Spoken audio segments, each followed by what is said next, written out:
souvent, tout effet de commerce passe par les phases suivantes. Donc, nous avons une certaine circulation de l'effet de commerce qui passe par des étapes. En général, on distingue entre le moment origine, le moment zéro. C'est quoi le moment zéro? C'est le moment tout simplement de la création de l'effet.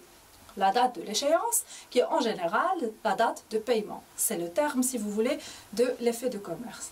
Et entre ces deux phases, on parle de ce qu'on appelle la circulation de l'effet, qui est matérialisée notamment par l'endossement.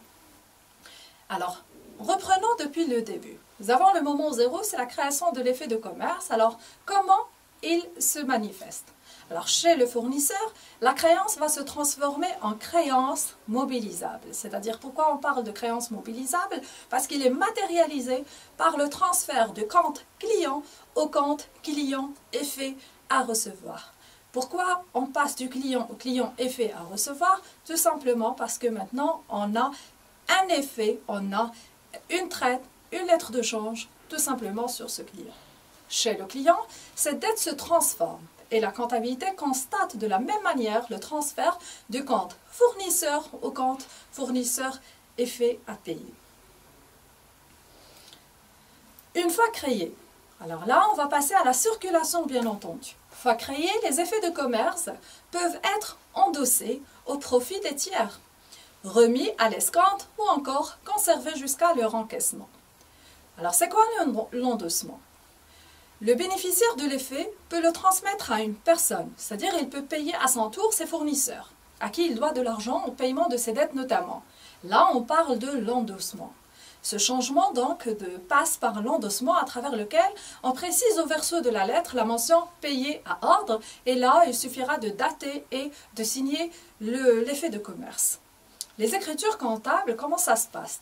Alors, chez l'endosseur, on va débiter le compte 4411 fournisseur, c'est-à-dire on va constater la diminution de la dette envers le fournisseur et on va créditer le compte 3425 client effet à recevoir pour le montant TTC. Chez l'endossataire, on débite le compte 3425 client et on crédite le compte 3421 client également pour le montant TTC. Alors, passons à un autre cas de figure, toujours dans la circulation de l'effet de commerce, c'est la remise à l'encaissement.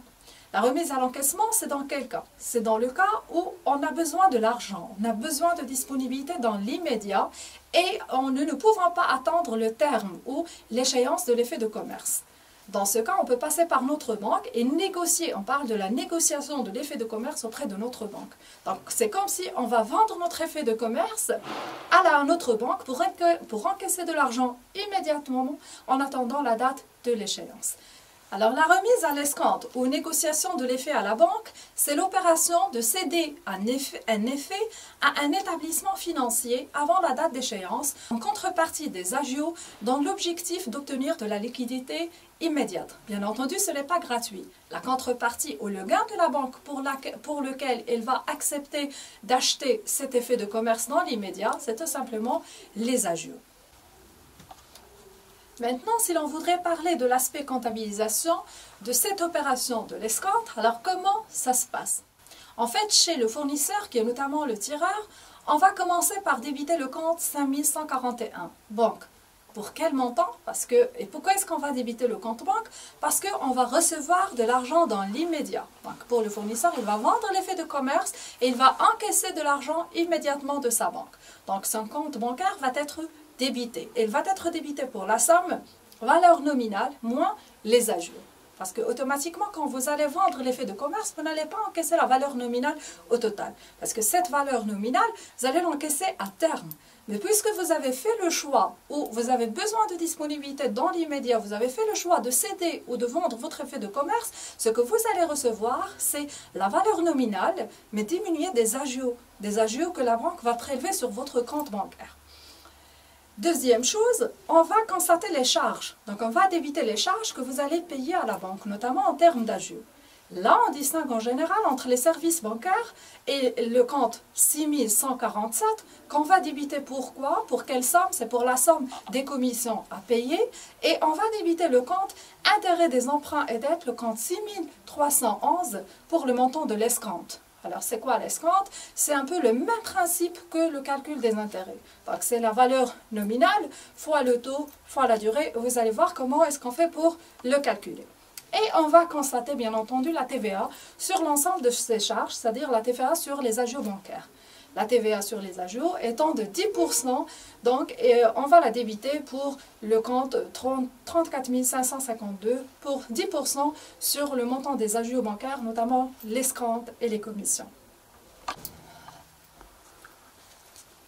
La contrepartie, c'est quoi? C'est tout simplement, on va créditer le compte crédit d'escompte, le compte numéro 5520 pour la valeur nominale. Pourquoi la valeur nominale et pourquoi le crédit du compte 5520? Parce que tout simplement, c'est comme si on avait une dette envers la banque. On a une dette envers la banque pour quelle valeur? Pour la valeur nominale de la traite.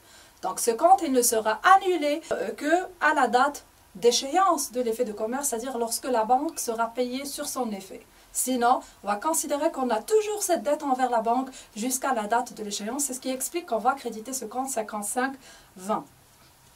Cette opération va permettre aux bénéficiaires donc, de recevoir dans l'immédiat la valeur nominale diminuée du montant de l'agio. Les agios comprennent. Alors, on va reprendre ce qu'on vient d'expliquer. Vous avez le C, c'est pour indiquer les différentes commissions prélevées par la banque. L'escompte ou l'intérêt, donc on avait dit que c'est la même manière de calculer l'intérêt, donc c'est la même formule, c'est la valeur nominale fois le taux, mais cette fois-ci, ce n'est pas le taux d'intérêt, c'est le taux d'escompte fois le N sur 1200, donc en mois, ou encore, si c'est en jour, on va reprendre l'escompte, c'est la valeur nominale fois le taux fois le N sur le 36 000 en jour.